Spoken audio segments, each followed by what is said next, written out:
Hey, it's me, Raj Baddhan. Keep listening to the Voice It Out podcast. It's the best thing out there. Check it out.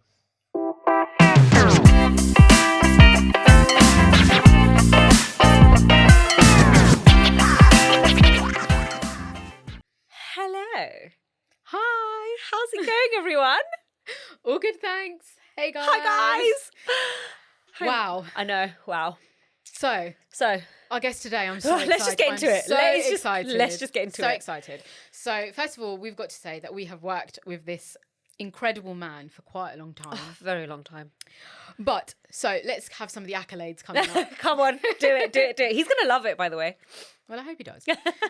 Okay, so he is currently the CEO of Lyca Radio and Lyca Gold. Gold being the first kind of golden oldie station that we have in the Indian radio spectrum in the UK. Absolutely. He was director at Subrus Radio, which is a regional radio in the Midlands. Yep. For 14 years. Wow. He's not old, I'm telling you, he's not. And he's been in the media industry for almost 2 decades. Well, he started off very young, I'm going to be honest. I mean, don't they all? They do. He's also the co-founder of bizasialive.com, Da-da-da. which we were affiliated to not so long ago. And most you of might have heard us talking about. You might have, just a little bit. I mean, even the last episode of season 1 might have given you a tiny hint. Yeah, so we talked about our media experiences. Exactly. Go and listen to it. Go and listen to it. Who is this person? This person is our very good friend, Raj Baddhan. Hi, Raj! Hello. Oh, what an introduction. I love that. I want you to carry on. See, I told you. I knew it. I was like, he's going to love this. Shama knows it so well as well, because Absolutely. obviously we talk about this all the time. We do. Yeah. And it's not always about the me game, is it? No, it's not. Well, first and foremost, I have to say, Raj, you are looking impeccable. Yes, Oh, thank absolutely. you, I thank love you, this. thank Yes. you. Now, a little bit of history, guys. I'm always commenting on Raj's outfit. Sometimes The fashionista that you are, right? I'm the referee. I'm not doing very well, but I'm the referee. But no, I approve of this. I do approve of this. Thank you. Can I Lovely. say, first of all, congratulations on this. This is amazing. Oh, thank you Season so 2 much. of honestly, Voice It is just brilliant. The way you guys are doing it Thank you. is just Thank you. fantastic. And I know Thank you. this is going to be even better than season 1. Not saying anything about the guests, but I'm just saying. Fingers crossed. So I wish you all the best with what you're doing. thank you. I will miss you guys on bizasialive.com. Aw, That's so cute. You know I miss you guys on that. That's so Because we sweet. had That a is little sweet. family thing going on. We did actually. And we still have, in a way. Yeah, I We was do- going to say, we're we- still family. You don't get rid of Well, us that easily. well, we do miss you too. I'm telling you, we do miss you too. So it's But it's all good. Yeah. It's all But good. It's so good that we've kind of reunited on that kind of Yeah. same platform, but I in a different know. way. It's a totally different way. I mean, you know, you're known for your voice. Absolutely. So, you know, we had to call you on. Put you on.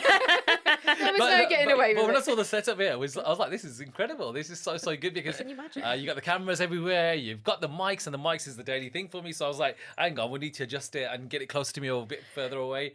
This is good. Do you know this what? Is like a bit of a I do homecoming. like this because it's like we can just leave him to it and be like, he knows what he's doing. He knows what he's doing. Well, we hope after 20 years in the media industry, Yeah. we know. He knows, Absolutely. what he's doing. Okay, so obviously you've had a lot of accolades. Yeah. You've had a lot of stuff going on, especially in the last 2 years as CEO of at Lyca. But today you're here for a very special reason. We've invited you on because we want to mark International Men's Day, which is 19th of November, if no one knows, because I always have men saying, oh, you have a Women's Day in March. What about a Men's Day? So there is a Men's Day. There is a Men's Day. It's the 19th of November. Now, we think that you're a really good role model Oh, thank for you. men You out are. there. Yeah. And that's why we wanted you on for this particular episode. And it's not to butter you up, but you are I think you're a really big inspiration, especially as just a friend, but also as a person, just taking out the professional side for a bit. Yeah. And therefore, we thought it was a really good idea to have you talk about, you know, the importance of celebrating men, Yeah, which we don't always do. No, we don't. Talking about the challenges you might have faced as a man in the industry, because we always talk about women's challenges. Yeah.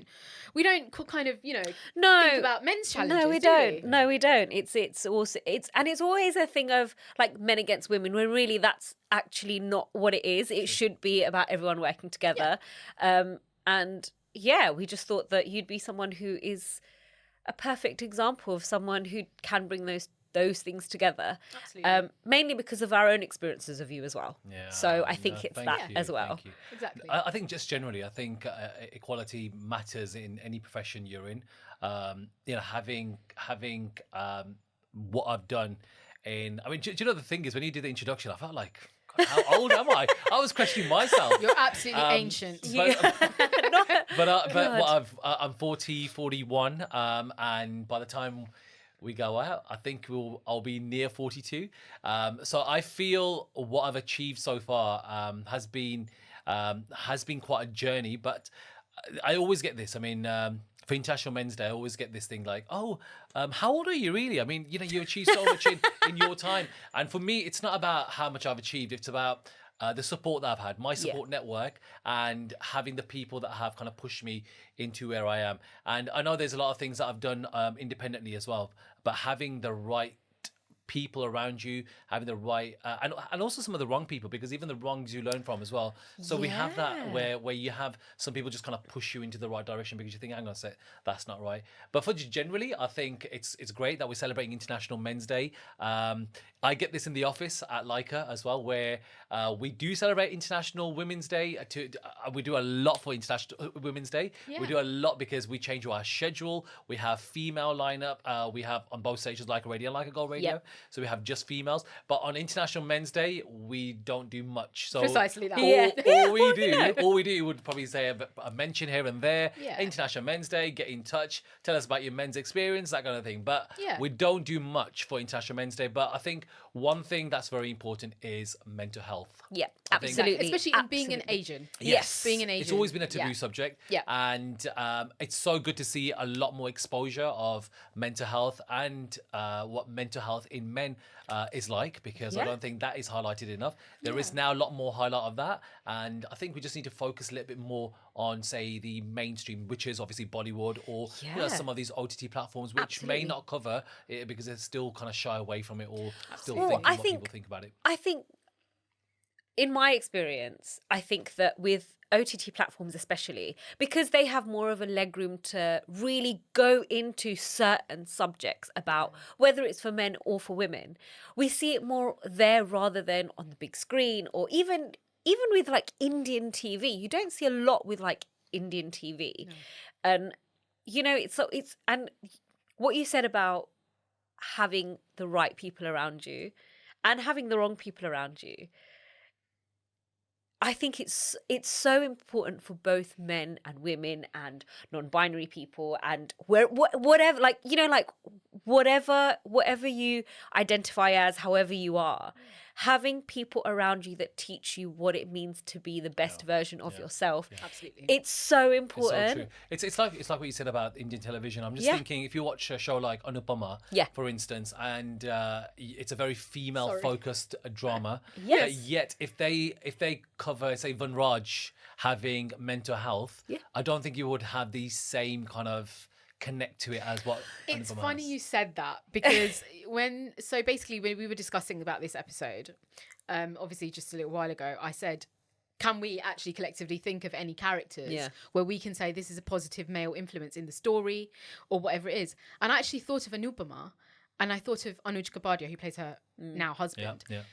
I have never seen a character written like that, because literally the man is an out and out feminist. He never makes her feel bad for not knowing things. He's always supporting her, understanding her struggles. But he went through his own mental health kind of space, and kind of, like there was a track in the story that had him kind of, dealing with his own mental health because of certain things that had happened.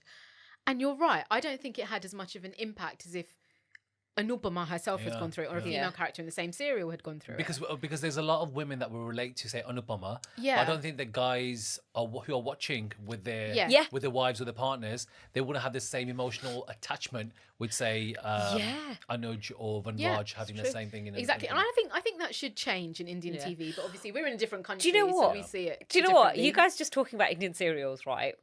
And literally it's just got me thinking, like, every Indian serial, there is mental health there, because most of the evil people are psychopaths. Like, let's be honest, they all must have some sort of mental health issue for them to think, oh, let me, I don't know, poison this daughter-in-law and put her in a suitcase and boil her in rice or whatever they do. I don't know how that's extreme, they isn't it? Now that you say it, but you know what I mean? It's all very kind of like, it's all very much sort of, okay, like that. Like, I'm just joking. It's obviously they're just trying to be there to make a story, but to boil rice. Well, I saw this clip on Instagram. Well, I saw this clip on Instagram where this girl fainted and then she fell in a massive pot of rice. Yes, I've seen this. And then they cooked it because she just, I don't know. I don't know how really? they. Yeah, So I don't know where it's from. I saw it on Insta. Yeah. But It's like, extreme. you know, like it's. I think it's one of those things where having that emotional attachment, like you said, it's very much. It's such a. You know, they say that, you know, women think from their hearts, whereas men think from their brains. And like women have more of the emotional attachment, and it takes a while for men to get there. But I don't think it's that black and white. Yeah. I really don't think it's that black and Thing white. is, I think if we think about Indian serials, the target audience is totally not us as British Asians, but we still, you know, like our mothers and fathers' generations, we still see them being really attached to these shows. Yeah. But I'm just, you know, as you were talking, I literally thought to myself, there's an Asian family in EastEnders at the moment, the Banesas. There've obviously been previous Asian families when there was a Sanjay and Geeta and all that kind of stuff. Yeah. Even after that, when Dilip Dahil played, I still don't see the male mental health story and like an Asian man mental health story for an Asian character. Yeah. Like, for example, I watch Emmerdale. I watch quite a lot of soaps. But anyway, I watch Emmerdale, and they've got this thing now where this character went through a really bad time. Like, he lost his daughter, then he went through a divorce, his wife cheated on him, all of this. And he wanted, just to say, you know, for International Men's Day, it's zero suicide is the theme. And just if we look at that particular track, he wants to commit suicide. He takes a gun with him and he sits in the middle of a field and he literally is ready to just basically kill himself. Yeah. And it's only when he realises that he's been bottling everything up, when people come and help him, his ex-wife, his best friend, was just like, how can you do that to us? Yeah. He's not actually doing it to them, but he just doesn't know how to express. And I think that's a really powerful storyline just for a man. But I really want to see Asian men in those situations. It's true. It's true what you said there, because I think what it is, especially with Asian men, I see that there's always this kind of ego thing, Absolutely, and a male pride, and also having one over another guy, especially when it comes to families. Yeah, and you have that all the time. Yeah, and they tend not to open up. And a lot of what you said about bottling up, they're not going to open up because they feel like if they do, they're less of a man. And I think that's totally wrong, because it will reach a point where it will be like fever pitch and you'll be like, hang on a sec, I wish I got the help, or wish I spoke to someone when I should have. Because mental health generally is quite a close subject for me, because everyone knows obviously how close Rishi Modi was, who was one of my, absolutely. was one number 2 at Subrus Radio. So having that, and in fact it'll be 3 years next month, as in December. So I know that he also suffered quite a lot from mental health. And it was just one of those things. So that's why that subject is very close to me. So having people talk about these things is it's important. Is very important. It is important. But I just want to ask you one question. Yeah, go for it. I just want to ask you one question about being close to someone who you know is having these kind of mental health issues, like whatever you call them, problems, or just needs you a bit more, maybe, to be by their side while they try and tackle whatever they've got going on in their minds. How did it feel for you at that time? Do you think that now you see it as, I have to be there for whoever wants to, is that how you feel? Yeah, but you want to just take them away from the problems that they feel they have and stuff like that? Do you know at that time, it's probably because I wasn't so aware of mental health. So when someone used to talk about, and Rishi did a lot with me to tell me, obviously, the way he's feeling. And obviously there's people that I know generally who take antidepressants, and they take what medication that they require to help them. But just having that, sometimes you're oblivious to it all. You want to just hide away from things like, this will be okay. You'll move on and you'll be okay. But it's not as easy, because being in their shoes and thinking about what they might be thinking about, you may not actually think about that. They might be thinking like that. So now I'm very particular saying things, and some people hold on to these things, especially someone who is going through mental health. So saying things, it could be something just lighthearted, but they'll pick up on it and they'll hold on to it. And that's one thing that I've learned, that not saying anything that may hurt them or they might bring up later on. And the other thing is very important is just talking regularly and just being there for them. Well, it's also a way of protecting yourself as well, isn't it? I think for me at the time, I think I felt I was doing a lot. But now when I look back, I don't think I was doing enough. But that's I It's think really, that's a natural yeah, it reaction is. to have. The thing is, it's Yeah. most probably, and I say this from someone who knows you, you were probably doing more than he expected you to, Yeah. especially because you guys were so close. And I think you're always going to think, oh my God, I should have done more. Yeah. But in actual fact, 9 times out of 10, you were probably doing as much or more than you needed. But you know what it is? I think I also kind of what happens is that if you take a step back and you think, okay, you know what? Say the less time you spend with that person, Yeah. the more they will not think about the problem. Because being Right. with them and talking about it too much, then I felt also Yeah. that I don't want to keep Yeah. reminding them that, Yeah, that they- are not normal or they're not having or they haven't got no issues. So for me, it's very important to say, you know, everything's okay. Don't worry. You know, this time will pass and we'll move on. So that sometimes Being Yes. there. It's weird that you It say is. that because that might be comforting for you. yeah. You know, like I feel like that when I'm trying to be there at my best level Yeah. to the people that are close to me. I'm really hard on myself, and I think Yeah. both of you will know that. Yeah. But I'm really hard on myself. But then I sometimes now, as you say, you know, in hindsight, it's a wonderful thing. Yes. But you kind of just look back and you think, hold on, I'm trying to give my all to that person. That's also draining for me. Yeah. Yeah. And I think as women, we do that a lot. Yeah. I don't know. I can't speak for a man or any other gender.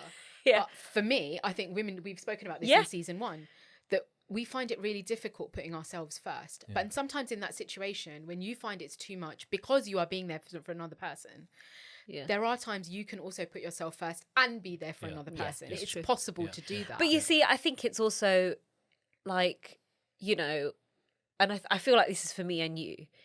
And I feel like, actually, I from what you're saying, I feel like you're probably there now too, is when it comes to someone else, you're like, I'm going to be there 100%. Yeah. It's so easy for us Yeah. to be like, Yeah. I need to be there. But when it comes to, oh, hold on, yourself. what do I need? Yeah. What is it that I need? What is it that, and I think about when people say, let's say when I'm going through something, what can I do? Yeah. Because it's so hard for me to come to terms with my own needs. I'm like, I don't know. You just being there is fine. yeah. When really I need to learn how to have that conversation with myself to be like, okay, what do I need? So that if someone's coming up to me and saying, what do you need? What can I do? I can say to them, do you know what? This is what I need from you. Yeah. This Sometimes- is what. but sometimes that could be like I feel I get where you're coming from. Yeah. But I feel like sometimes it's as simple as, can you just listen to me? Yeah. Can you just be Yeah. present? Yeah. Can you sit with me while I watch a film Yeah. to like Yeah, unwind? yeah, Do you get what I yeah, mean? yeah. It's not a difficult thing. No. And It's More about sometimes we companionship complicate and it. knowing that is. you've got someone to Yeah, turn to. I think we complicate Absolutely. it in our own head Yeah, sometimes. true. But so Raj, I need to ask you this because we've obviously we're having this conversation, and it's a really like it's one of those questions where I'm like, I don't know what the person's going to say. Yeah. But how do you do that for yourself? Like we were saying, Yeah. as women, we found that really hard. Yeah. But as a man, and as a man who is a leader, who Yeah. sometimes you might feel like you need to set an example and maybe not show that you're affected by something, or not show that that argument that those two people are having is your responsibility, for example, whatever it is. I'm not saying that anyone's had an argument, by the way. Just a disclaimer. How do you do that for yourself? Or do you feel like you don't do that for yourself? I take a lot of time out where I will just so I'll have a day in the week where and a lot of the evenings I tend to kind of spend on my own, where I'll say, you know what, I just need time to myself, and it's very important to have that time, that bit of self-care, and just having that time for yourself. I do a lot of that, or if not, I'm quite a sociable guy, so I tend to go out with friends and just meet up with friends and catch up with them. I think that I've got this kind of thing where I will have like at least 1 or 2 days to myself. The rest of the time I'll be out and socializing, where I don't want to be talking about work all the time. Yeah. But I am a workaholic, so I mean the work subject will always come up. Yeah. And as for being the kind of referee when it comes to say the arguments or the disagreements in a personal setting and also a work setting, I think since I've been in this position as a CEO of Lyca Radio, Lyca Gold, I've learned to be a bit more neutral. I've just learned to be a lot more. I don't know how, but I've just learned to kind of compose myself a little bit more, where I am not so kind of mouthy because I used to kind of shoot off sometimes, saying things without thinking about it. Okay. And then realizing I shouldn't have said it.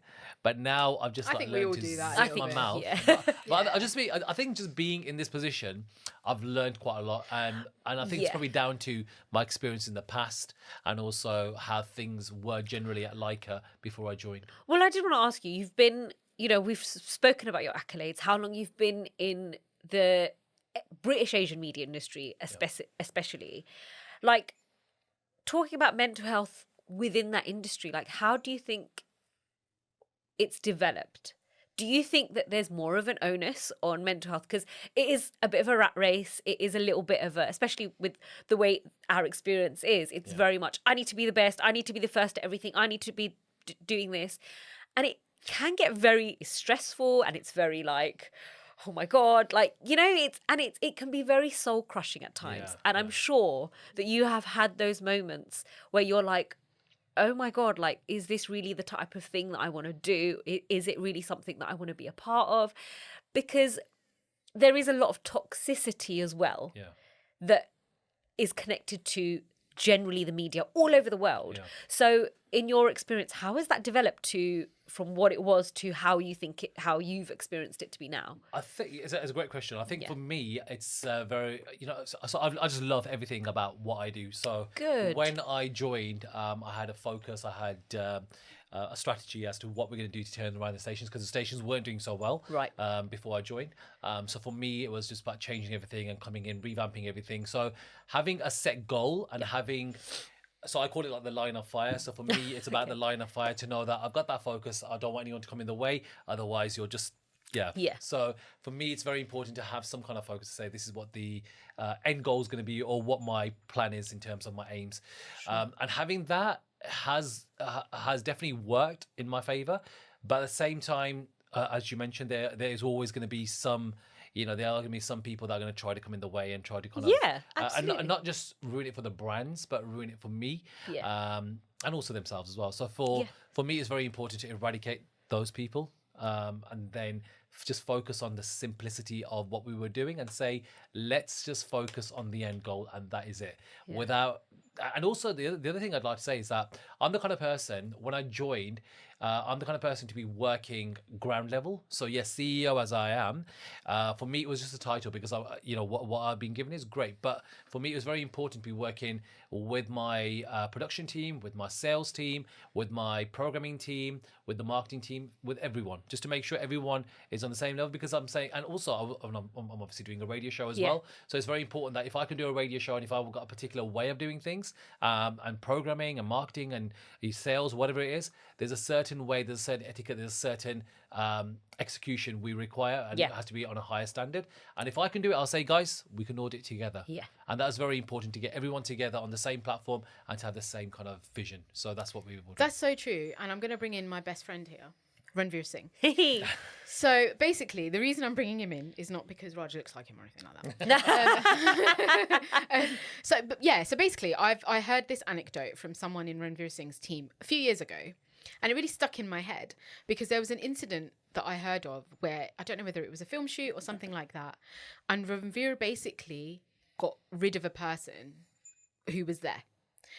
And then the story came out afterwards that Ranveer is the kind of person who needs everyone on, or everyone in work mode. If they're working, they need to be in work mode. And they don't only need to be in work mode, they need to be in their pristine mind, passionate, whatever it is, work mode. If he sees that anyone is slacking and there's no reason for it, you are out. And that reminded me of that, but it's also not that clean cut, right? So it's a bit weird because I wanted to ask this only because obviously we've all had our own experiences and we've had our different experience as in the media industry in the UK.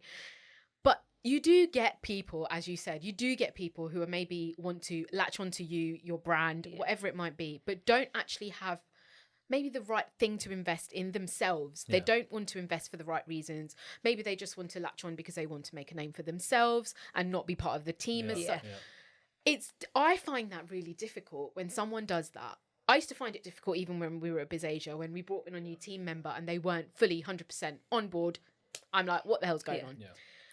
But obviously it's difficult when it's actually a bigger brand, right? So when you've said, you need everyone to be on side. How do you actually deal with someone who isn't on side? And obviously you want to get rid of them because they're not matching in with the vibe or whatever it is, but it's not a matter of get rid. It's maybe sometimes a matter of explaining to them that, okay, maybe this isn't right for you. Do you get what I mean? And how do you deal with difficult conversations like that? I hate conversations like that. Honestly, I hate them. Do you know what? Yeah, I thought you wouldn't like it. I'm kind of easygoing, and I think generally, anyone who works with me, they know, and you guys know how I work as well. Yeah.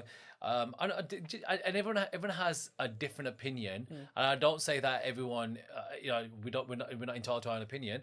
Everyone has that, but at the end of the day, we should have a bit of this, a bit of that, mix it together, and have that same vision. Yeah. But then, if someone is trying to say poison or ruin what you've got, which you're working on, then that's where the issues arise. That's where you have to have the uncomfortable conversation where you'll say, "Hang on a sec, this is just not working. We've tried, and it's time to part ways." The thing is, it's also the fact that there's a difference between being personal and being professional. Yeah. This is the thing. People don't get that. Sometimes you can say it with the best intentions in your head, but they're not going to understand. But you see, it's what's really interesting is the fact that you are the type of person who, once you understand that this person is coming from a place of integrity, you'll give them a chance. And it's not that, let's just say you do bring on someone new on Lyca and it doesn't work out. It's not because, it's not because they're being let go of, like, oh my God, because they're not from that. If you know that they've got an intention that is, they want to start something new, they want to do something and they want to see how it goes, and it doesn't work out, you're not someone who'd be like, I don't really like you, or what I know of you is you will give someone a chance, and someone a chance to prove themselves before it gets to that stage. It's very important because we're all from different walks of life. Yeah, exactly. And I'm not the kind of person to judge anyone in terms of what they're doing, how they're doing it. I'm just saying, let's just try to sit down, work on whatever it is in terms of plans, visions, and let's try to make whatever proposal there is work with you and I, and that's it. But sometimes they're not going to happen, and there are some people that are no longer with us at Lyca that had a different kind of mindset to say what me and the team had. Yeah. So that's actually what I wanted to ask you, because obviously you've spoken a little bit about, even with us not asking the specific question, you've spoken a little bit about your leadership style. Yeah. And obviously you've spoken about what the environment or what Lyca was like before you got there, and obviously you have a certain way that you developed Subrus as well. Yeah. Now, it's weird because obviously what we know of you is very different, because we know you from BizAsia, and what you are as CEO at Lyca, which I obviously saw a little while ago, is very different. But how do you, when you know that there's a certain, I don't know if atmosphere is the right word, but whether there's a certain atmosphere, there's a certain mindset, there's a certain way of working that maybe you don't, it's not that you don't agree, but you want to introduce something new, something that's yours in a way that you're familiar with, you want the team to work in a certain way. Is that like, how challenging is that to go into a space that already has, an established atmosphere or an established ambience? How difficult and how challenging is it to go into that and then introduce something fresh? So I think the right trait for a CEO or a leader would be to have a chat with the rest of the team. There are going to be some ideas that some people might not like and some people will like. The only way to try it is obviously to give it a go. And we've done a lot of things which I know some people have not liked, and we said, we're going to have to do these. I remember when I first came in, we made a whole raft of changes, and that was changes on the radios, on the air side. We changed digital, we changed marketing, everything changed, including the name of Dilse Radio, which was what it was before, to Like a Gold Radio. And I remember there was some people even in the industry saying, Like a Gold Radio's not going to work. Who's going to listen to a fuddy-duddy station? And I was like, give it a go. My parents' generation listened to it. Oh my God. Exactly. And when I look back at these people now, it's been 2 years since Like a Gold Radio has been around. I feel so proud. I feel really proud. And you should.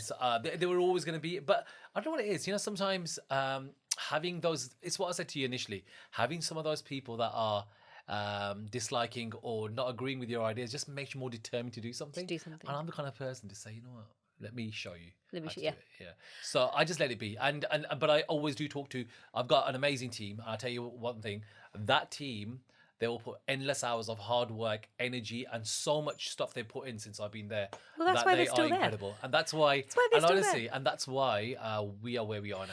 Well, it's Yeah. also the thing is, it's also it's also the fact that like, okay, yeah, you've all got that one. You know, you were saying like everyone's got to be on the same page. You've all got that one vision. You've all got that everything. But what's also great in that is, I mean, whenever I listen to the radio, whether it's like a radio or like a gold, everyone has their own personalities. Everyone has their own. You know, it's not like, oh, just because. Oh, all right, there's a certain standard of the way they need to present, but you don't restrict them in bringing themselves out. It's their personality. It's in actual fact, it's more about having a structure in the professional part, but also being able for them to bring their own personality. So everyone's got a format for their radio shows. Yeah. Everyone's got parameters to say certain things they can't say, can say. Now, if we start putting in too much dictatorship into any content on the radio, it's just like what we're doing now. If there's too much I remember you were like, just be yourself, just enjoy. And and that's exactly, having that flexibility helps a lot for any presenter or anyone as a guest. It will make it so much more easier for them. So one thing I've never taken back, because I remember when I used to listen to I don't know, I can't remember when it was, but when I think it was around when it first started, I was like, there was a couple of presenters that I had trained up in Leicester that had moved to London, and when I was listening to them, I was like, why do you sound so robotic? I said, there's something about you. The style is not the same as you were at Subrus, and it's because the way that they were told to do certain things on Lyca. So I'm not sure how it was. For me, it's very important to have the personality of the presenters shine through. So doing that on radio is what it is. At the end of the day, if you've got a voice and you've got a style and if you've got the personality, is what's going to connect with the audience. Music always plays secondary. So that's why it's very, very important to have that good voice and that style. And that's why I think that's what, when you've highlighted that, say listen to Like a Golden, Like a Radio, and the presenters, it's what it is, because we are not dictatorships here. We're not dictating anyone to do certain things. We're saying just make sure we stay in the parameters. And at the end of the day, how you present your show is your style. Absolutely. And also because everyone's, especially with any kind of like Asian radio station, it's one of those things where if you think about it, everyone is listening. There's a point where everyone listens to it. Like, you know, I know sort of like if my dad's listened to Like a Gold, the only reason I know about Like a Gold or know about all the stuff that all the other things that he would listen to is because I'd be in the kitchen or I'd be, you know, we'd be doing something as a family where the radio's on. And it's that whole thing of like, just that glimpse of, oh, there's a young person who's talking about something that I know, or what are they talking about? Do you know what I mean? It's that kind it's of relatable, isn't it's relatable to the generations, and I think the generation, the community, and all the cultures. So we're very particular about promoting every culture. So just like Eid is as big as for us as Diwali. It's our two iconic times of the year. Vaisakhi.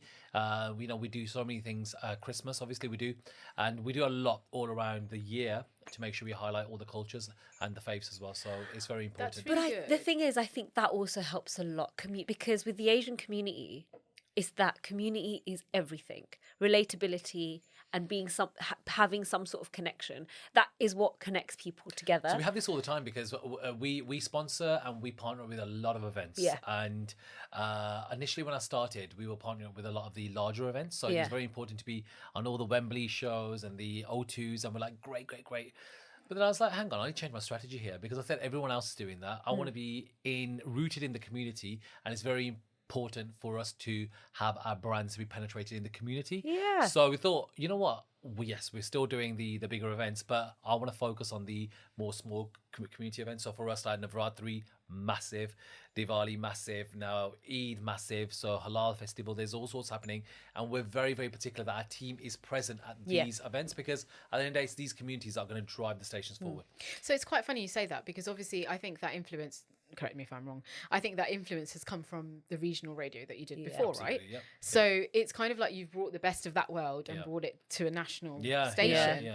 But so I wanted to ask you, because obviously, again, as women, we've spoken about this in the first season, women can't have flexible hours. You know, sometimes we've got responsibilities that maybe a man doesn't have. And because it's a male, like I said, it's a male dominated industry. Like, do you ever feel like there are certain things that you're missing out on by having such an illustrious media career? Like, has there been over the years where you felt like I've not had enough time for my friends, or I've not been able to attend family functions? Yeah. And do you ever think to yourself, wow, I've really missed out? Or do you think, you know what? No, I'm happy. I feel like I've balanced it enough. Like, well, how do you feel about that? So I take each day as it comes. Actually, for me, it's very important to not look back and regret. I think any decision that I've made has always been something that I think is right for myself for the time. So Yeah. like even now, I'm sitting here and I'm thinking I've done everything in terms of work wise. I'm going to go back, sleep, and that's it. I'm fine. Yeah. Otherwise, I wouldn't have. Having like if I'm doing too much, I'll be like, oh, hang on a sec, I've got to go back and you do this and that, and that's it. So I've got that kind of understanding within myself to say I'm content where I am. Yeah. But but I mean, when I first started at Lyca, I remember there was so much to do. So we were very involved in a lot of things because we wanted to fix up so many of the content things, digital, the radio stations. Obviously, we're rebranding Dilsa to Like a Gold. So at that time, we were putting a lot of hours in. So at that time, yeah, but that was just a bit of a phase. But I don't generally feel like that because I tend to try to juggle things. That's really good. But then, so like, but I do miss Lack, who's my twin, because I used to spend a lot of time with him. So that, did I know used you'd to- Of say course. that. I'm so glad he's come up. Yeah. Hi, Tony. So I used to spend a lot of time with him back in the Midlands. Yeah. And the one thing I don't do, and also I don't see my parents as much, Yeah. because I don't go back to the Midlands so much, is that. So I do miss them a Of fair bit. course. But otherwise, I think generally in London. So that's quite good. I did want to actually ask you, right, going back to like your leadership, and of course you went into this company organization that had already had years of being set in certain ways, and here this new person is who's come into this radio station changing all this stuff around. How did you deal with the backlash of people being like, why are you changing so much stuff? It doesn't need to be changed. I'm sure you had like was there any backlash, or was there any kind of like people who were just like, no, this isn't going to work? Or how did you deal with that? Because No they- backlash at all. Really? Yeah. What it was, I think at the time when I joined, prior to me joining, there were a lot of non-radio executives that had joined. So they were from Right. other media industries or other Okay. industries who didn't have much radio experience. And I think as soon as the announcement of my appointment was made, I think everyone knew that A, I'm radio through and through. Yeah. And secondly, I've got a lot of media experience generally. So Yeah. I think there were a lot of people that were quite excited in the industry and also in the in Lyca as well. So, but I remember it took a bit of time for me to join. So the rumors were already out that I was going to join. And when I joined, I was a bit skeptical because I was like, hang on, I said, this is a CEO position from what I was doing at Subrus, which was a director's position. Now moving to CEO. Yeah, it's all about the money. It's all about the revenue and making sure everything else is smooth sailing. But the good thing about me is that as well as the revenue, which was very important, which has now increased. We're very happy because of the content, and I'm very particular about the content. And at the same time, being a listener, I think being a radio listener and putting myself in the listener's shoes when I go back home and I listen to Like a Radio or Like a Gold, I always listen to think, if I was a listener, would I be enjoying this? Would I be hearing this mistake or that? Things like that are I'm more attentive to those as a listener. So I love listening to Like a Radio, Like a Gold, and then give the feedback to my presenter and say, let's just kind of work on this to make it better. So yeah. And I mean, I'm hoping everyone takes that as a way of you encouraging them, but because obviously you're kind of an octopus. You've got your hand in everything. Yeah, I have. And it's like, I'm a bit too involved. That's the thing with me. to be honest, I'm not surprised. Yeah. I'm not surprised. I think what it is, Sham, I think the reason for that is because I saw how it's a massive brand, which is Lyca, and secondly, the station's got so much potential. Yeah. And we weren't maximizing the potential of the stations. Yeah. So it's very important for me to come in to change things and say, hey, we're a completely different brand. So we're this complete new brand that we are, and we revamped. We got a complete new management, new presenting style, a new way of working behind the scenes. Everything's changed. So come and enjoy what we're doing. And it's taken up until now, nearly 3 years, for where we are now to get the recognition, to get the love and the appreciation from our listeners and our clients. Wow, 3 years. Yeah. What has this taught, going from regional Subrus to now being a CEO of Lyca, almost 3 years, absolutely incredible. what have you learned about yourself? I've learned that I could be a good leader. One thing that I like of what I'm doing right now is I can listen to people. I think listening is very important, and take constructive feedback. I think is very important. Absolutely. And what else is there? I'd say also communication. I think is very important. I think having regular communication. I think one thing we had, which I think even some people would agree with, my radio stations were the communication was missing. So one thing I want to do was improve on that, and communication goes a long way. That's like talking to the team internally, giving them regular updates, what's going on. At the same time, make sure communication outside is right, talking to customers, clients, and to the listeners. So all that is very important. So that's why now a lot of it I'm controlling myself. That's how you get everyone on the same page. Yeah. Do you know what I mean? Yeah. That's the way that you kind of, if what's the point in saying, okay, everyone needs to be like this, but then kind of not including everyone, not being inclusive. And I see, for me, it's great. like putting my arms around everyone and say, let's do this together. It's very important, because otherwise, having one person left out, you'll just get some backlash. But I think that is really important, especially going back to the mental health thing, is that everyone's kind of in it together. Yeah. No one feels isolated. Everyone feels like they're being supported. But what about your own support? You're here as you're there as a leader and someone to say, well, all right, we can do this, and everything you're doing is great, and this is what you're doing. This is how you can improve. You're giving that as a momentum for all your team. Who's doing that for you, or how can people do that for you? Do you get that? I talk to family. I talk to family a lot. Like I said, my twin brother, Tony, I think he knows everything about what I'm doing, where I am, who I'm with. And I think that helps a lot. So there's a lot of decisions that I made even before I joined Lyca, what I was going to do at Lyca. And I had conferred with him. I have friends like yourself that I know just phone call away, so I can always catch up. Absolutely. And make. I think it just makes a lot of difference having the right people with you. There's a lot of people that see what I'm doing, and I'm the kind of person to just do things and let people talk about these things, rather than not make too much noise. We do a lot of PR generally, but I think, the success of the radio stations up until now has been that it's been word of mouth. So people have picked up on the changes, people have noticed what we're doing, and that's been the biggest driver for us. And I think that has been such a good team morale boost, because we're, at the end of the day, we're front facing customers. So we talk to our customers and clients, and when they give us the feedback that, oh, this is Lyca Radio and Lyca Radio is amazing, or Lyca Gold is amazing as an innovative station, we're getting that feedback from the people directly. That is a huge morale boost. I love that. So just going back slightly, just like when you were weaving in the conversation about putting your arm around your team and stuff, obviously you've got a lot of female presenters. So I just wanted to ask that, obviously the media industry is about flexible hours. Like when you have festivals on, for example, you might expect people to work longer. You have events, you have different things that you're partnering, stuff like that. But obviously the female, I feel like, as we say about South Asian women, we all take on a lot, especially if you're married, you've got children, you might have, I don't know, elder children, weddings, baby shower, whatever it might be. Everyone has a lot of that. But I feel like the females invest a bit more in stuff like that, right?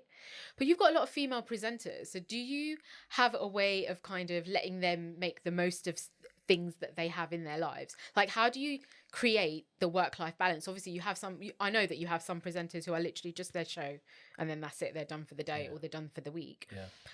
But as a leader, what do you do for the women in your station? Do you do anything different? Like, do you kind of give them a bit more flexibility or anything like that? No.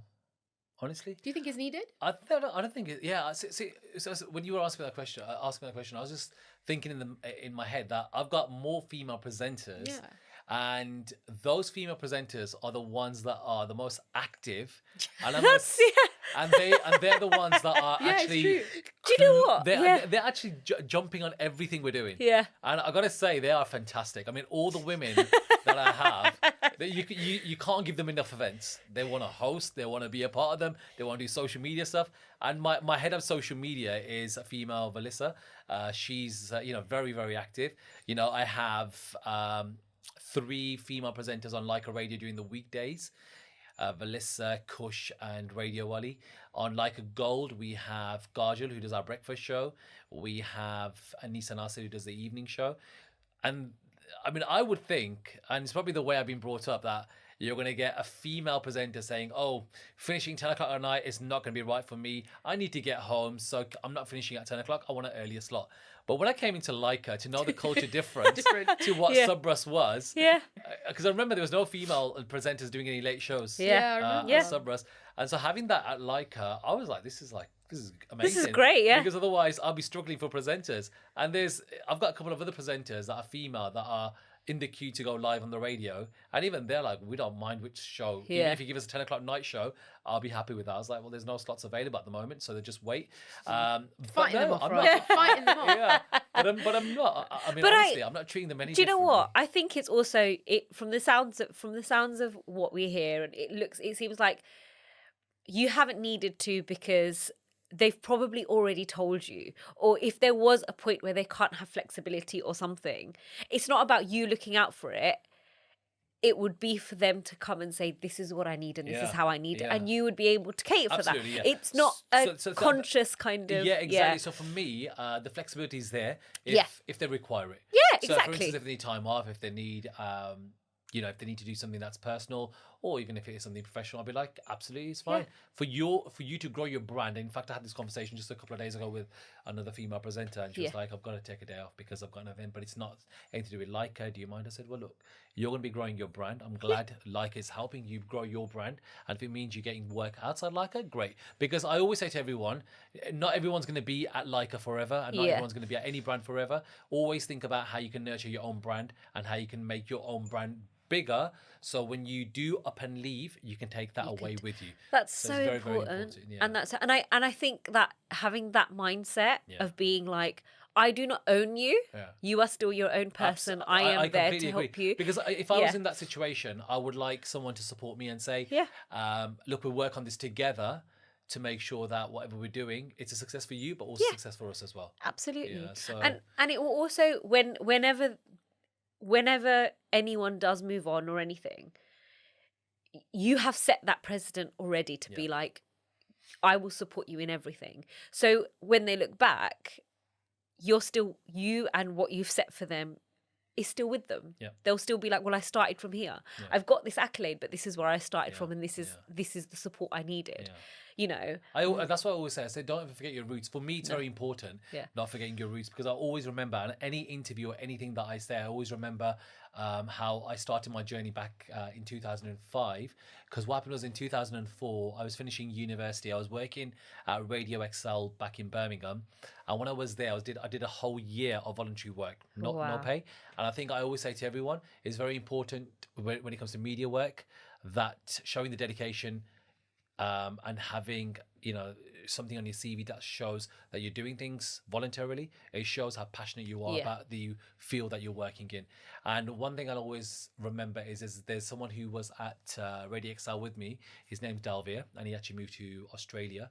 But he was the one that introduced me to Subrus in Leicester. And when he introduced me, I was like, hang on a second, why do I want to move from Birmingham, which is the biggest city, to Leicester? And I was like putting my nose up kind of thing. But then I thought, actually, let me give it a try.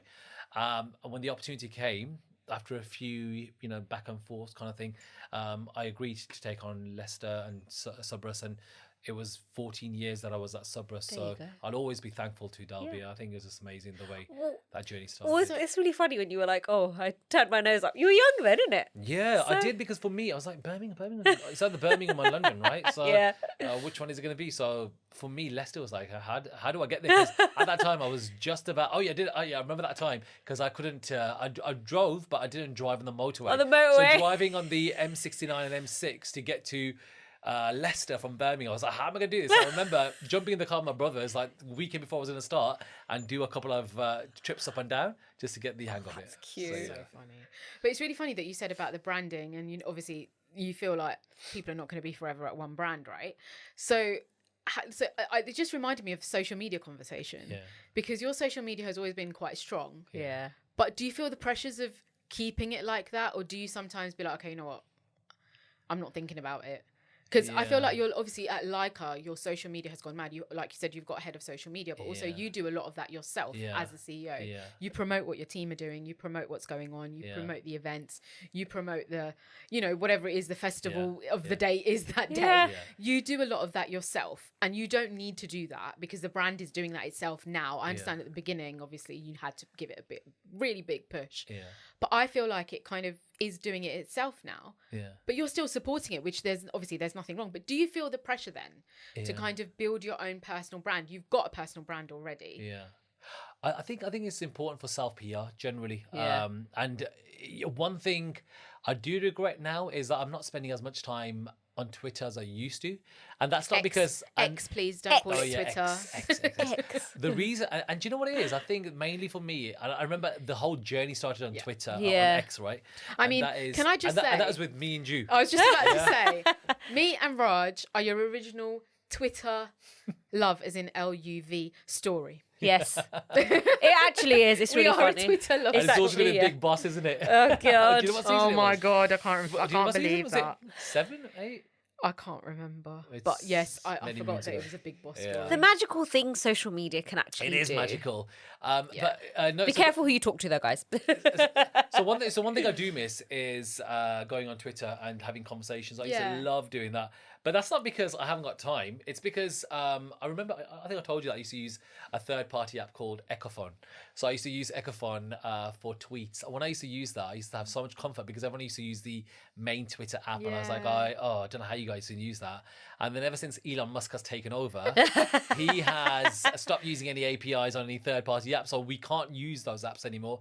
And I'm still getting the hang around this Twitter app because I just don't like the interface. I don't like. So Twitter, I mean X. I don't think I can ever call it X. I can't, it's Twitter. I feel like it's got to this stage where like you have so many things that are associated with whatever they think you're associated with coming up. Yeah. You don't actually see the people you're following. Obviously, there's a tab now where you can choose to only look at people who you are following. Yeah. But I don't think it makes much difference anymore because it's not in order. It's a bit of a mess. It's not chronological. So it's really weird. Yeah, but yes, it's me not. and Raj did meet on Twitter. Yeah. I met Roger at Pizza Express. I was there. Yes. They were both there and they were talking Raj doesn't about... remember. Raj Sorry. doesn't remember. You don't remember this. We were in Sorry. Victoria. It was Victoria, yeah. It was Victoria. And then they My got brother in... was there, wasn't No, it was just us three. And they got in a really... And I don't watch, especially at that time, I didn't watch any Indian serials. And they got in such a deep conversation about Indian serials. And I was like, wow, I know nothing. I can't at the time. recall. I don't remember. I remember it. I remember because it was a Prezzo, I think, because was a that Prezzo is Prezzo? now closed. Oh, it was a Prezzo. Yeah. It was a Prezzo. Because I think me and Raj met at Prezzo first time, and then we brought you over. Brought me over. And then Raj's life completely changed. Because of he Shyama. No, because of both of us. No, you should have just said it was because of you. Yeah, because every time we meet, we're like, oh no, I need to make sure I look presentable now. Yeah, 'cause This is I'm true. gonna have Shyama This looking is at me, true. ogling up and down at me. But look, going back to your question about PR Yeah. and social media. So I don't feel pressure, or I don't feel like anything in particular about social media. I think we're doing quite a lot on social media, and I think just generally, we're doing so much on BizAsia, so much on Lyca. Yeah. That all we do is we want to just shout and rave about these things. Yeah. It's true. It's- How are you balancing being, how are you balancing Biz and Lyca? So Biz is good in a way because it's just self-driven. Right, We do a yeah. lot of things on there which, we've got content, we've got writers that just generally just inputs. There's a few stories. Every now and then I'd feel like, I want to do a story or want to write something, and I'll do it. I mean, I've just got a lot of interest in media generally. So, Yep. away from the Bollywood stuff, I love doing stuff about what's happening in the media. There's so much stuff going on in India with Viacom 18, there's Disney Star and all that, about the future of these things. So all those things they interest me a lot. So writing about those things is another kind of therapeutic thing for me. So Yeah. yeah, I like all that. But I gotta admit, everything that I've done for Biz Asia, everything that I've done on radio has helped me where I am now. Yeah. So Biz Asia has been a big influence in my life, which is why I love pushing Yeah. it around. I And thought it's he was going helped to me. say he loves us. And you know that I love you guys. That'll always be the case. L-U-V. L-U-V. Always. I really thought you were going to say that. I mean, I'm very disappointed. well, you know what? I'm going to be honest, okay? We're a huge part of Biz, so he has to. Yeah, of course. And that Regardless. will always be. But you see, for me, because for me, Biz did teach me a lot about myself, but also, like, we spoke about this in the first season, like, I never understood what I will never understand about the media is this kind of like, we're better than you and we're better than, like, this kind of going to events and you know, like There is a cattiness. There's such a massive cattiness, and what I loved about what you said about everyone being on the same page is exactly what I think. I'm like, why can't everyone just work together? You're all there for the same thing. Yeah. You're all there to get something out of someone. Yeah. If you work together, you're probably going to get a better outcome. But Shyama, I think Shyama, what the thing is, it's what I said before. Yeah. I think the more you are in this industry or whichever industry you go to, you get to just, I think you just get to learn and understand that you're not going to get the same people as you. So I think sometimes you just need to either adapt to their way of thinking or let them adapt to your way of thinking and just say, actually, we're never going to agree. We're going to have to learn to disagree. That's it. Just do what you need to do. Absolutely. But it's something that another guest of ours who's in the media industry spoke about, and he said that he felt like there was a certain rat race to being in the media, in the British Asian media industry, where it is like you want to be first, you want to be exclusive, you want to be the biggest, you want to be the first. Like it's always there. That feeling is always there. And he asked us, actually, he wound that back on us and said, "Do you guys feel that as well?" And I was like, when I was at Biz, I did feel it. Yeah. But in my day job, I don't feel it. Yeah. So I think it is just the industry. Yeah. But you're right that people just have to accept that everyone is different. But I think we should be celebrating our differences rather than, like divide and rule kind of thing. Absolutely. Yeah. And I feel like there are so many people who are great players in the British Asian industry who divide and rule. And I don't think that's right because, I don't think it takes much to give everyone a fair chance. Yeah. And I don't think everyone does. I think what you said about the industry and also you say your full-time job, and also I'd add to that position. Like for me, I think I'm kind of privileged to be in the position that I am, and I haven't really needed to face say if it's a presenter or there's someone else in my team that is being overlooked by someone. And if they feel like they're being constantly watched, maybe they'll have some insecurities and then they will feel like they need to compete with someone else in that kind of way. So if there's a presenter or there's someone else or there's another writer or there's another publication, because I think because I'm on that level, for me, I'm quite confident. I feel like I'm quite satisfied and, fulfilled with where I am. I feel like I've kind of missed out on all of that. Right. I think when I first started Lyca, when I first started Biz, at the time I was like, oh, okay, we're quite an innovative kind of publication because it's the only one with the media news, and everyone was going to Biz Asia, so we had the upper hand on that anyway, and we still do in a way. And now with Lyca, I was feeling like, okay, great, I am where I am, and I want to make sure we hold on to what we've got. Yeah. We can't let go of what we got now because the stations are doing well, they're doing better than what they were, and I don't feel like. And there are some people that feel kind of under threat, kind of thing. I don't know. I don't know if it's under threat. I think it's more that. I just feel like it's the whole rat race of it, that you want to be first, you want to be noticed by that person or like that celebrity. And maybe that was more in the kind of Bollywood or like Indian entertainment side rather than the media side. Yeah. But I think there definitely was an element of that, which I really learnt from because I just felt like I'm unique. But I just feel like I just feel like you can be unique, and if you're good at what you do, you're essentially not doing crap stuff and reasonably good and impressionable. Yeah.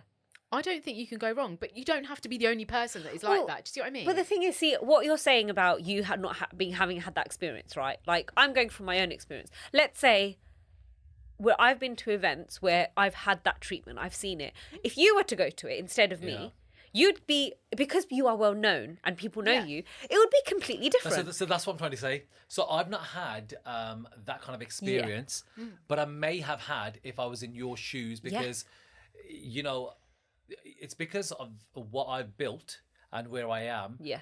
You know, there's certain people that would not treat me in a particular way, but they may, which is wrong, to treat another reporter or presenter. That's what I mean. Yeah. I don't think it's fair because it's not. you know, I don't mean this in a horrible way, but you could be at a certain position and not be treated that way, but there could be someone who's equally as good as you at what they do, and is completely overlooked. And I feel like that is something that happens in the British Asian industry. Like if you don't have a big brand, or you don't have your own voice, even because you can have your own voice through a blog, right?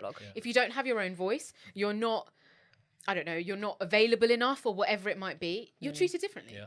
And I don't think that should necessarily be the case, not in this day and age, especially when there's independent creators out there. Yeah, absolutely. And I'd say just to add to that, there might be some people who might think that they're better than you just because they're getting that a little bit more exposure. Oh God, But it's wrong to undermine someone else on that level, because at the end of the day, it's the execution and the output. Yeah, but exactly, let your work speak for yourself. Precisely. You know, it's, you know.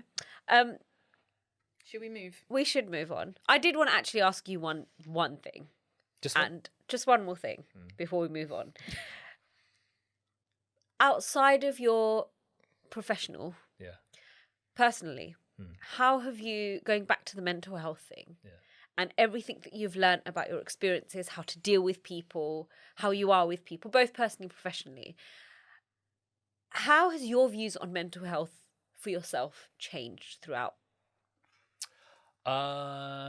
It's what I said earlier, to do with being a little bit more so not being so kind of submissive. I think it's very important to listen to someone where just saying you'll be okay isn't always the right thing. Because I feel that is, you know, just saying, you know what, moving on kind of thing. And I think, like I said to you earlier, I think it's very important for me to have say to spend more time, and also to say, oh, it's going to be okay, but let's no, I don't have to say it. Sorry, No, it's probably because what you're trying. I think what you're trying to say is maybe just try and understand a bit more. Try and get someone to talk to you and tell you, rather than you're saying it'll be okay and you don't even know what the problem is. No, but where I'm coming from is where you're the person where someone is saying you'll be okay to you. You've gone, let's say, I mean, you know, you talk to Luck a lot.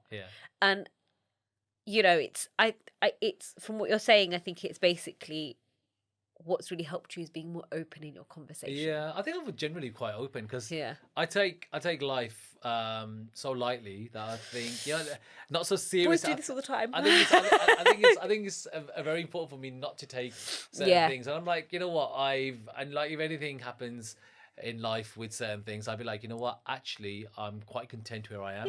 I'm happy with what I've done, and I can put my head up high and I'll just kind of move on. Great. And it's very important for me to do that. And if I start thinking, and one thing I have definitely done is train my trail of thought to say, you know what, nothing is forever. So even if I put a closure to this now and move on, I'm not going to keep thinking about this thing. And I think that way I'm quite strong-minded. And not everyone is. No, not everyone is. Not everyone is. So for me, with my thinking, it doesn't fit everyone. So I know that for me, I can easily move on if I needed to, and I can just put a closure to it. And that's probably because the way I've just been brought up, thought, and just with people around me. To be honest, I think from all your experiences, I think you've had to as well. Like you've kind of just. Shama's trying to say you've grown up. You've grown up. You're grown up now. I am grown up. I am grown up. I think it's just where I am. I think you have always been quite. I mean, my experience of you has always been that you are quite sort of level-headed in that sense. Where you've been. I think it's also the fact that you've always been quite confident in what you've done. Has allowed you to be at the position that you are, make the changes that I always say that. I think be confident in what you're doing. I mean, like I said, if anything happens, with Bears, Lyca, anywhere else I work, I'll be like, you know what? Great. I've gave it my best. Time to move on. I mean, the only thing he really cries about is the fact that me and Amrita aren't on Biz anymore. And I know he cries about that every night. Honestly, the day that you guys, said that you're going to part ways. You're going to start crying. Do you want a tissue? Roger, are you going to start crying? That's when I needed someone to talk to. Yeah, I was like, oh my God. Are you going to start crying? Well, you should call me, innit? Should call me. There's no tears. There's no tears. I know there's no tears. So, Cushy get Asu. After you just said you're sad. Well, look. Oh my Okay, God.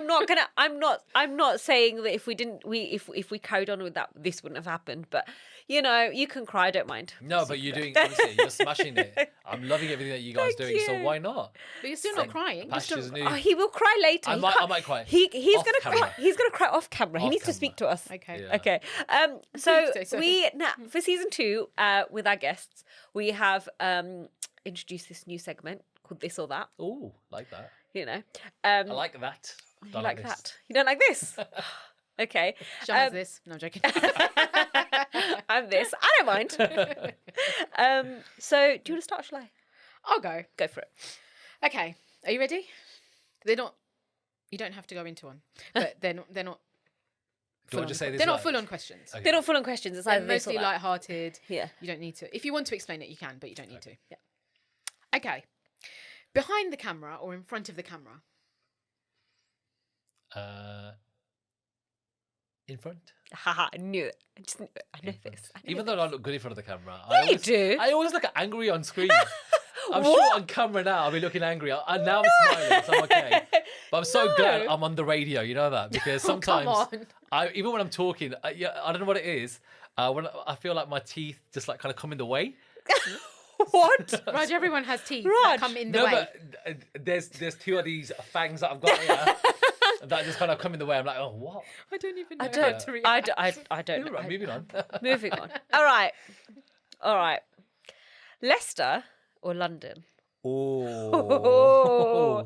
I know. I'm splitting up the fans here now. I Don't know. think about your twin. Don't think about your twin. No. For me, do you know what?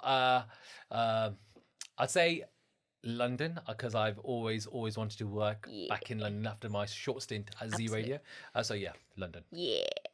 There's a lot more opportunities there, but I love Leicester. Yeah, Leicester will always be in your heart. Yeah, that I of know. course. But Where's London then? London is The mug. The mug. Maybe the other way round, man. What's wrong with you guys? Well, he did say that he knows he needs to know where his It's all roots. about the opportunities. It's all about the money. yes. It's all about what's going on here, Yes. right? It's all about the present. Yeah. That's why it's called a gift. And you guys are here as well. Exactly. I don't know why you're just getting this buttering up thing happening and you're just falling for it. Anyways, we move on. We move on. Okay. Overdressed or underdressed? Oh, definitely underdressed. Really? I love being. You don't like style statements? So No. is this an underdressed for you? Or is No, I this... said I love to be underdressed. Okay. I hate wearing a suit every day. Really? I hate it. So why didn't you come in your jogging bottoms today? Because I came straight from the office. Oh, that's true. If I went home, then I would have got late for this. And I hate wearing a suit every day. I don't mind wearing a suit like once or twice a week, Yeah. but wearing it every day, Monday to Thursday, because Fridays I dress down. I love Fridays because I could dress down. I love a Friday because I can Yeah. dress down too. Yeah. It's great. Okay. So Raj, you do take a lot of selfies. Yes. If anyone follows Raj Baddhan on Instagram, he takes a lot of selfies. A lot of good ones. He's definitely got the great But angles. you guys have jumped on that as well now, haven't you? We've always been We've there. always been there. Always with it, right? We've always been there. Some people just don't So, pay So attention. I'm going to ask you, gym selfie or lift selfie? Oh, it depends on the lighting. Oh, Do you know, the thing answer. is, at very my good answer. gym, the lighting isn't so good. okay. The lift selfie has got this kind of dim, yet very sultry kind of feel. So I say the lift selfie because the apartment that I've got, Okay. that I'm in, I'm on the 21st floor. I might give the whole address away at this rate. Guys, Yes, it's in. This feels like a current Taka moment. At I Aston. know. But no. Oh, the 20 God. So when I'm in the lift, I'm like, okay, great. I've got like 21 floors to go through. So it takes me about 10 seconds to get to 21st. So in that time, I've got to take a nice selfie. I don't need to change my position so much because I know the lighting is going to be good. So You've generally, that got it covered. One take. Usually. One take. He's a one take man. I can tell everyone where Raj lives. He lives at the Shard. Actually, yeah. Does live at the Shard. Oh, wait. Okay, so this is my last one. I feel like you answered this, which is what I tried to say earlier before when we hadn't started recording yet. But interviewer or interviewee? Oh, so as in me, what I would like? Yeah. Would you I prefer being the interviewer. Okay. I hate this. You love this. We're talking about you. I love you guys. I love this. This is my first podcast, man. I love it. First one. Woo! So I'm no longer a podcast version. Absolutely. This is amazing. And he's an international man for the day. He's an Yes, international man for the and day. I love interviewing people because I can just take the pee out of people, not in a bad way. Yeah, not in a but bad way. I like having fun with Banter. people. So yeah, I love having the bants. And doing this, I sometimes feel I'm such a boring guest. I feel that. I honestly, I don't think I'm the right appropriate guest because I have to be so diplomatic and sometimes corporate, and I'm like, oh, snooze fest. Okay, so next time, maybe we don't talk about work. We talk about something else that's a little bit more. Like what? I don't know. Whatever he wants. Well, whatever he doesn't bore him. I think what it is because I'm in the position where I am. I've got to say certain things by In the a book. certain- yeah. I get that. Which are just corporate. Yeah, type. If I that's wasn't in true. the position I am, and if I was just a presenter, then I think I'd be a bit more flexible in just exposing things. And that'd be more Damn fun. it! That'd be more fun. So, my last one. Are you a glass half full or a glass half empty kind of person? Is it the same thing? Oh, is it? I think he just answered it. I think he definitely just answered it. And this is the one he didn't explain. Yeah. He even explained the selfie one. I know. I've been asked that before, actually. That's all. Have you? Yeah, and I always get the same answer. I'm like, isn't that the same thing? It's the same thing. You're a. It's What the about you? same What about thing. yourself? I think I'm definitely a glass half full person. Full? Yeah. Okay. I'd like to think I'm a glass half full person. I think I need more time to think. I don't know which one I But I do like that. Isn't that the same thing? Yeah. So I mean, it kind of is. it kind of is. Absolutely right. But is there anything that you? I've got a question. Oh, go for it. Only because you said you like being an interviewer. Can you remember an interview that is like your Ooh. standout interview Yeah. My standout. that you've done? Most favourite. Favorite? I've done. Not favourite, but standout Standout. Yeah. for the right reasons. Standout, I'll probably say, I mean, everyone knows how much I love Sri Devi. Yeah. Yes. So before she passed away, I interviewed her briefly for the film Mum. And as much as I love her, she didn't give much of an answer. No. But it was memorable for me because I just interviewed Sri Devi. Yeah, I mean, I felt that because I interviewed her for Mum as well, Yeah. for Biz. And I felt like because I was speaking in English, she might have been more comfortable in Hindi. Yeah. Did you feel that? Yeah. You know, giving, Yeah. I think probably the shortest interview I've given, I think it was like 2.5 minutes. Really? I was like, is Yeah, that it? it was very, very short. What's your standout interview? Come on. Ranveer? Obviously. Yeah. No, actually, it's Farhan Akhtar. Is it? Yeah. Farhan Akhtar gave me all the feels Yeah. when I had Oh, an interview actually, with him. yeah. Like, Wow. that guy is so good to interview. And also, I did a part one. Please check it out on Biz Asia's YouTube. It is on But Biz Asia's basically, YouTube there's channel. a part one and there's a part two. And Shyama always says to me, if you watch him in part one, Yeah. he starts off the interview being really stiff and being really like nervous, Yeah. especially because I didn't have a piece of paper in front of me with all the details of his Yeah. biography or whatever. At the end of the part two, he's laughing and joking with me. Oh my God, it's literally, It's so and funny. it's the first thing, because I remember when you sent it to me, it's the first thing I noticed, like part one, because it was when he was going through his He divorce. was going through divorce, I think He was he going was through very- all this stuff. What is this person and gonna remember ask? when you did the interview, literally, yeah, yeah, like yeah. in part one, he's very much like interview face, game face, guard up. Part two, he's just chest out, very kind of chilled, Probably happy that it's over totally soon. just like, oh my God, this is great. But he's quite a fun guy, I think. He is a generally, fun yeah. guy. He is a Generally, fun guy. yeah. Absolutely. I love him. Yeah. But yeah, I think he was my standout. Even though, yes, Ranveer Singh, but Farhan Akhtar. Farhan Akhtar. Definitely. Yeah. I think for me, I actually have two. My first ever solo interview with Arjun, Alia and Arjun. Like it was. Tuesday. That's It Tuesdays, was yeah. just Yeah. 2 states. It was wicked. It was brilliant. And then I really enjoyed interviewing Vidya Balan. She was so much fun. For Shakuntala Devi. She was so much fun. Yeah. Like, and also like. I think she's it's the quite funny on Instagram as well. She does is. some funny I reels. love her on Yeah. Instagram. She's She brilliant. is hilarious. She's brilliant. But considering she'd come off a 14-hour flight, hadn't had anything to eat, had a smack, like literally like a banging headache. Before we start, she was literally just, she had like her head in her hands and stuff like that. And I was like, do you want to get something to eat? Do you want to, like, I don't mind waiting. And she was like, no, I'm fine. As soon as we started, she was like, oh my God, Shyama, I'm here like for that. you. Game like, face on. Just completely. And our photographer actually got a really, it's on my Instagram, got a really good photo of like, she's looking at me and we're both laughing. Yeah, And it's that's great. nice. It was, it's those kind of like, just... Yeah, it's when you make an when you make an That's what it is. make an impression with someone. Yeah. But I was remembering interview moments, the awkward ones. They're the most. Oh yeah, they're what the the awkward most ones? funny ones. Because I remember I interviewed, and I used to do a lot of these interviews on Subrus, where I used to interview actors and actresses from Indian television. Yeah. So I had an interview with an actress at the time. And I didn't know much of her. So sometimes, you just blag. You just say, oh, yeah, great. How's the show? No. And then this actress started kind of like talking a little bit more about her show, and you can improvise in these moments. But when she kind of turns it around on you, and she asks you, oh, what did you think about this scene where I was okay? Who's interviewing you here? I don't know much about you and your show. So this is turning out to be quite awkward, because when we do interviews, it's usually based on the requests of people, the listeners, and we're like, well, we could do an interview because there's a lot of demand. Absolutely. And she wasn't, I could tell you off air, she wasn't like a big timer, but it was just good to interview. So I didn't need to do much research. I was like, we'll just do it. Take it, another one off the list. Great. Yeah. We've done. But when it started, and this was live on the radio, so I was like, my okay, God. it's getting a bit awkward. Okay, sorry, I can't hear you much. I think the line's getting out. Sorry, you're saying, anyway, let's wrap up the interview now and we'll come back to you. I love that. And I was like, let's swiftly Oh move my on, God, because so I I don't want to have remember that. listening to Raj interviewing a very big TV actress, and she was in a very big Daily Show at that time, and she asked him to sing one of the songs.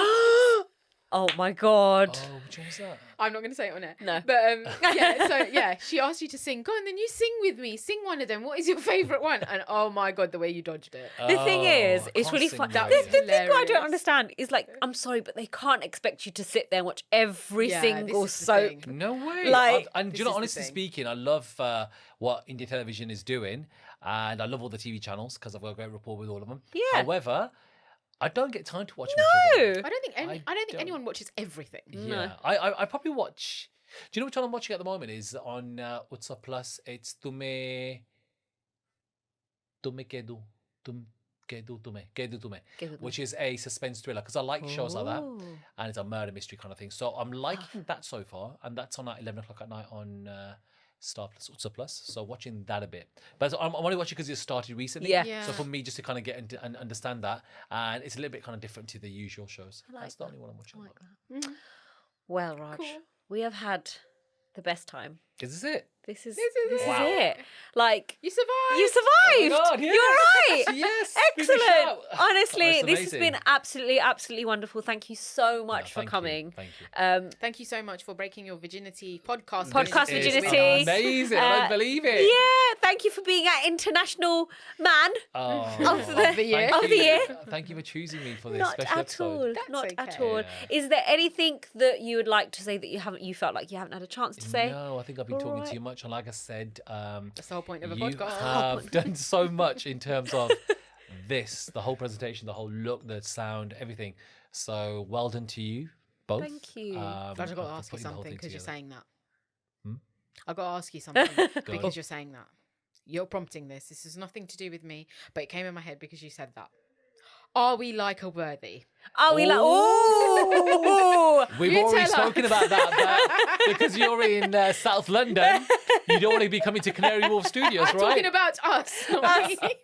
a joint, like a show. Are we Lyca worthy? Are we like a Why not? worthy? Let's do it. Why not? Let's do it. Oh, God. You heard it first. You heard it first. Yeah. Let's do a voice it on the radio. Voice yeah? I think it. it's- Voice it on the radio. Voice it out On the radio. Yeah. God. Watch how he's Yeah, I'm going to just say dekhungi, sochungi. kal par something. Yeah, you know the rest. Someone will get the film Someone will reference. get the reference. But no, Yeah. Raj, honestly, it's been really nice talking thank to you. you. Yeah. And thank you for opening up about the important conversations I think a CEO of Yeah. like a radio and like Yes. a Gold should be talking about on International Men's Day. I know. I just sometimes, you know what? I can't. Even though people think I'm on the radio, I can talk quite openly about everything. I think because at the end of the day, we're still music-led radio stations. Yeah. So saying certain things, I'm very particular about. I think sensitivity these days. So I may not have said something that I've got it in my head, but that subject of mental health and especially men's mental health is very important to me. So I may not have expressed it properly, so I apologize if I didn't. But I think just listening to the radio and listening to what we do, all that is very important. Can I also say, even though we're a commercial radio station, unlike some of the other commercial radio stations, we're not just pushing these messages out if we're getting paid for them. We will do these promotions on the radio about such awarenesses without any charges. Absolutely. Where can people listen to? People can listen to Lyca Radio Everywhere. everywhere. So Lyca Radio is available on 1458, which is the best frequency in London. On Lyca Gold is 10:35 a.m. And then if you just go to lycaradio.com, all the frequencies are there. lycagold.com, all the frequencies are there. DAB in London. And then if you just download the Lyca Radio mobile app, it's Lyca Radio on your iOS and your Android store. And then from there, you can listen to Lyca Radio, Lyca Gold. Excellent. BizAsia, please. BizAsia. And BizAsiaLive.com. If you go to BizAsiaLive.com, which I'm going to leave to you. And Who was that amazing editor at BizAsiaLive.com? how dare you? I'm not there anymore. You can't get me to do stuff. Well, there's still loads of. If you want to read everything about what we, well, not everything about what we did, but any of our stuff on yes, BizAsiaLive.com. absolutely. It's on YouTube. It's as well. on YouTube as well. Yeah. We've And got some fantastic, honestly, some brilliant stuff. So do check it all out. And hello, it's Raj Baddhan. Where do we find you? Where on do we socials? find Raj Baddhan on socials? Mine is simple. Just type in my first name and my last name, Raj Baddhan, everywhere. Raj Baddhan. BADDHAN for anyone who can't spell the surname. And I've got a website called rajbaddhan.com, but I've not updated it because I've just been completely swamped with everything that's been going on. Well, I it looks like don't you're going to believe have... I don't believe you. You haven't done enough in the last few months. You have to update your I website. need to, yeah. You have just so become much time, Raj. I've become so complacent. That's what it is. I man. know. Like, Don't hello, stress. you're only the CEO of one of the biggest Asian radio No, but stations in the complacency country. is not allowed. So, like, it's all right. I don't understand how that happened. And I don't know. I mean, you talk about this off air. You didn't We even do. get a We do. slap on the wrist. well, that's a wrap from us. For all of you who are listening for the first time, you can look up our socials, Voice Out Podcast. We're on X, Twitter. We're on Instagram. We are on Facebook. Come and follow us. Come and like us. Yes. Please download our episodes. Please Yes. like our episodes. Yes. Please comment. It Yes. helps us get noticed everywhere. Absolutely. And also, we just want to say a really big thank you to Shai Hussein. DJ Shy Guy. Yes, we love you DJ very Shy much. Guy, who composed our amazing Jingle. double-up-eyed jingle. Yeah. So, guys, that's it from us. See you next